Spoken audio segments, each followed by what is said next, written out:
Right. తిరుపతిలో ASI రెచ్చిపోయాడు. సత్యనారాయణపురంలోని Poorvika curry సెంటర్లో మద్యం మత్తులో ఏఎస్ఐ వీరంగం సృష్టించాడు. బిర్యానీ, చికెన్ కర్రీని ఏఎస్ఐ పార్సల్ తీసుకున్నాడు. ఇక డబ్బులు ఇవ్వకుండా వెళ్లే ప్రయత్నం చేశాడు. ఇక డబ్బులు ఇవ్వాలంటూ షాప్ యజమాని అడిగాడు.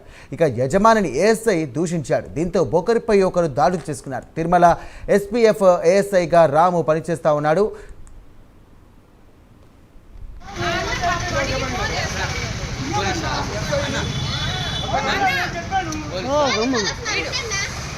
పోలీస్ స్టేషన్ ఫోన్ చేయి ఫస్ట్ ఏయ్ ఏయ్ వెంకరా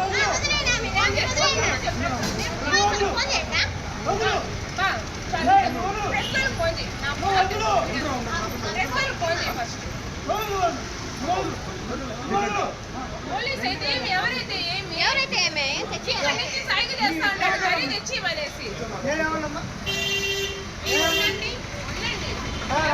మా కష్టం అది. పోలీస్ అయితే ఎవరైతే డబ్బులు ఇవ్వాలి కదా. పని మనిషి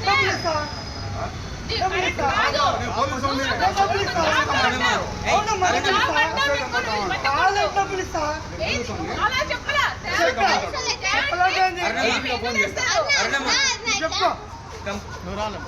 నేను ఒప్పుకోను. ప్రస్తుతం రావాలని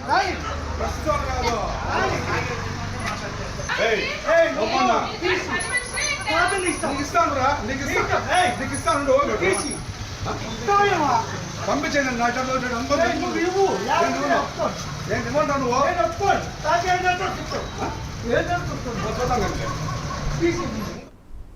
రైట్. ఇదే అంశానికి సంబంధించి మరిన్ని డీటెయిల్స్ అంశానికి ఫోన్ ద్వారా మా కరెస్పాండెంట్ వెంకటరత్నం రెడీగా ఉన్నారు. వెంకటరత్నం, చెప్పండి, ఏఎస్ఐ పైన ఏమైనా చర్యలు తీసుకున్నారా? బాధితులు ఏమంటా ఉన్నారు? ఉన్నత శాఖ అధికారులు ఎలాంటి చర్యలు తీసుకునే అవకాశం ఉంది?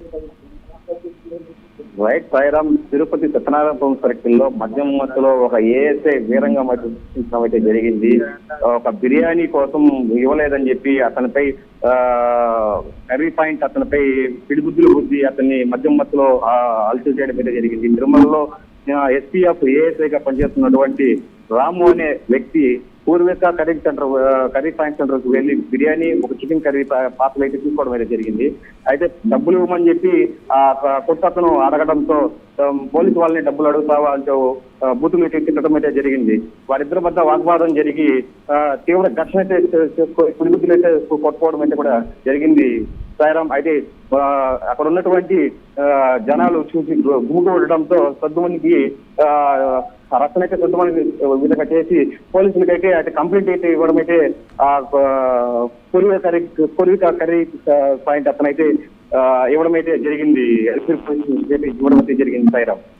రైట్. Thank you Venkataratnam.